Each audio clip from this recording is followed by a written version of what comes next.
Hey, what's up everyone? Today we're checking out Vallejo's new set of paint, the Xpress Color line, which promises to be a speedy way to paint your miniatures. Just like Army Painter and Citadel's Contrast and Speed Painter lines, respectively, these promise to do similar things, but better. I mean, honestly, both the Contrast and Speed Painter lines have pros and cons. There are good things about both, and although I have actually not done videos on either of those, there are so many of them out there. I didn't think you guys needed someone else's bloated opinion about paint. This one, however, is a new series of paint. We have yet to see a ton of videos on these. A lot of people don't seem to have them. It was very difficult for us to get a hold of these in North America. We actually bought these from a Canadian company known as Sunward Hobbies. So if you guys are interested, check them out online. I will, if I can remember, put in a link in the description below so you guys can check them out. This is where we got this set of paint. This is 23 colors, one bottle of medium. Two of those colors are going to be white and black, so you're technically getting 21 colors, white, black, and a medium to mix your own paint with. Now, I haven't actually looked to see what the mixing ratios they recommend, but some of the colors they have are really nice. There's a really nice black color, Black Lotus, which has a little bit of a blue to it. There's a ton of blue colors. There's a tons of yellows and greens. Nice, vibrant looking colors. The reds, and even there's a purple, like a pinkish purple mixed into this too. They all have some really nice tones to them. So all in all, it is a very nice set, considering that it is just an express color line, like a speed paint kind of line. Now we're gonna take this guy right here, this little orc, and we're just gonna base some of his skin. I actually broke one of his knuckles there accidentally when I dropped him, so he's got a little bit of a broken knuckle, but that's okay. It kind of looks like damage or wear on his armor. So we're going to use orc skin. Figure that would be appropriate for this particular guy, and we're going to see how well orc skin, just laying down one thin coat, is going to look over his skin. We're also going to mess around with this guy, probably going to play with his skin and maybe that jacket. I want to see what happens when I put red over that bluish primer that I put down, because they only recommend using this over white or gray. So I want to see what happens when I use it over color. I think it's probably going to look bad, but we'll see exactly what happens. So we're going to try Templar white on the hippo's face as well, which to me looks more like gray. I guess then we'll see how that turns out. It's probably a very fair color and doesn't really show much on top of other colors. So again, we're going to start with the orc, and we'll go ahead and try the orc skin. And I'm curious to see how well this orc skin actually looks like orc skin. I've messed with a few colors over time that don't look like orc skin. For this, I'm going to go ahead and use a number 2 brush because it's a decently thick enough bristle, and just going to get it wet a little bit so I have a little bit of water. I'm not diluting the paints here. I'm just going straight from the brush,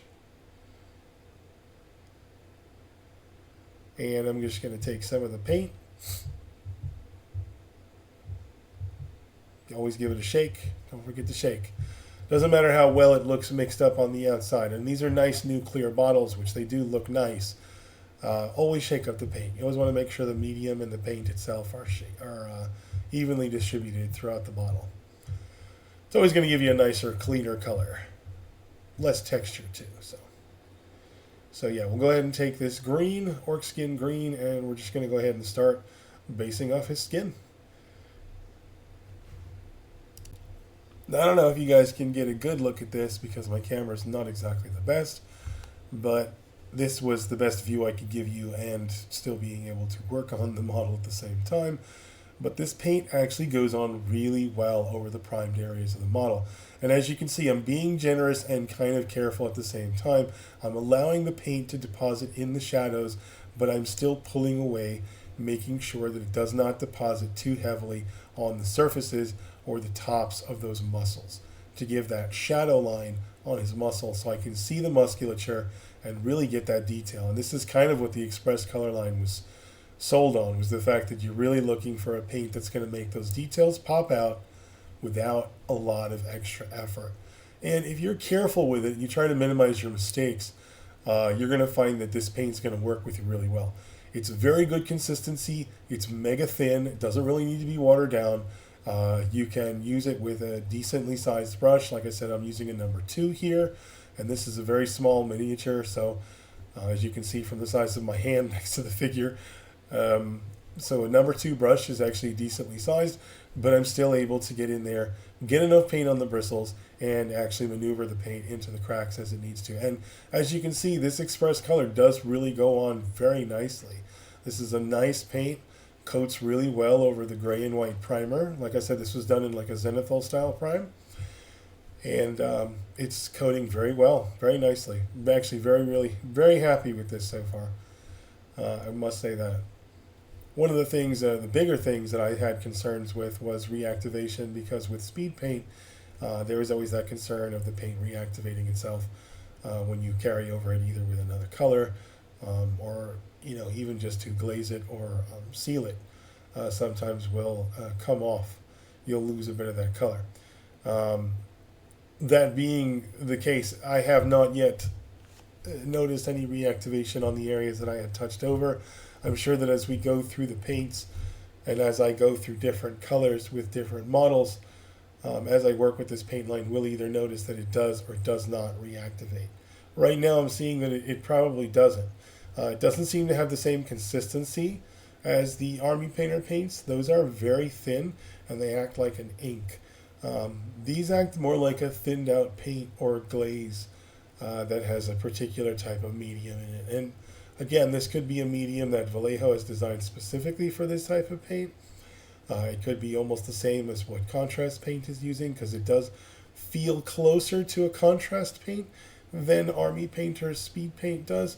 So given that I've used speed paints quite a lot, I will definitely say that this actually seems to flow better over the model and has better shading quality as far as its initial coat. Being able to do one coat like this and seeing the result this nice over one coat, I'm actually thoroughly impressed. And again, I'm going to try and bring it a little closer to the camera. You can get a better look there, but you really see the definition and the lines and the shadows are really coming out. And that's just one coat. I'm pretty sure that if we went over this again and I started doing my highlights and stuff, this would really pop out. I'm just going to go ahead and finish up the skin on the orc, and then we'll move on to the other model. And then I'll share my thoughts about the paint pretty much at the end.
Alright, with the second miniatures, we have this little hippo guy here.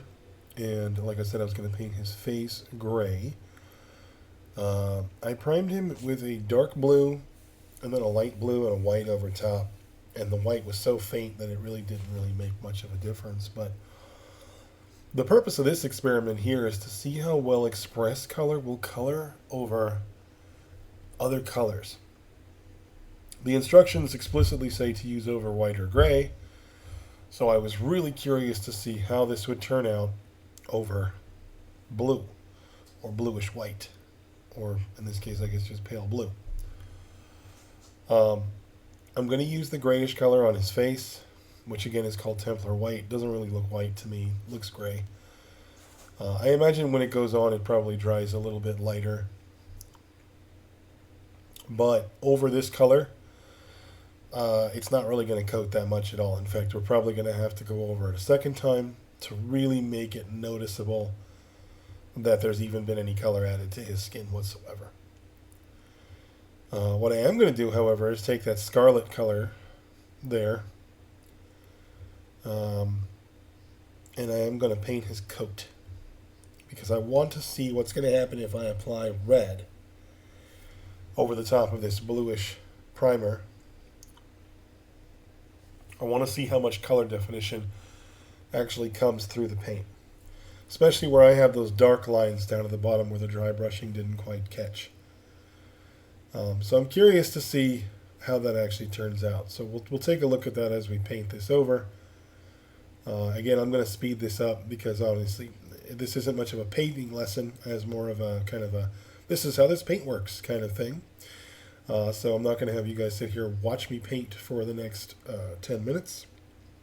So we're going to fast forward through this quite quickly, so you can just see how the end result looks with the color being applied to the surface.